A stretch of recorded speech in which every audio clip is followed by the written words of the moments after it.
nous allons parler de la position ventrale décentrée. Beaucoup de parents porteurs préfèrent cette position pour un tout petit, dans le sens où la position ventre à ventre oblige à toujours observer les voies respiratoires de bébé et à tourner la tête à droite ou à gauche pour être sûr qu'il puisse respirer correctement.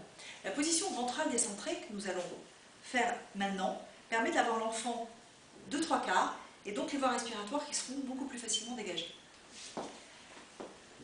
On va commencer, après avoir baissé la 3e couche, on va commencer à prendre sa bretelle supérieure et, de la même façon que la position ventre à ventre, la baisser.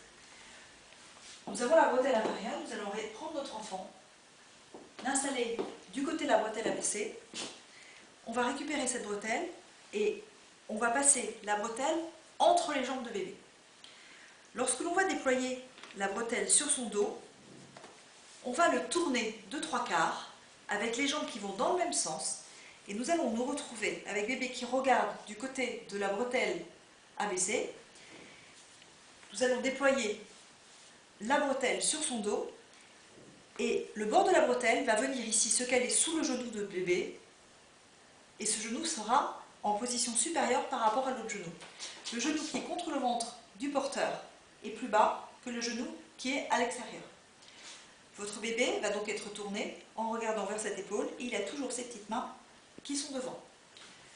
De la même façon que pour les autres positions, on va créer des lignes de tension en faisant des volts pour pouvoir créer cette ligne de tension sous la base de bébé et qu'il soit bien maintenu dans la position physiologique. On va pouvoir faire 2 lignes de tension. Une fois qu'on a mis bébé dans cette position, donc en ventrale décentrée, on va aller récupérer la bretelle abaissée. On va passer les 2 jambes de bébé, cette fois-ci. On va remonter la bretelle sur l'épaule. Et on va, de la même façon, à nouveau, faire des volts pour toujours créer les lignes de tension sous les genoux de bébé.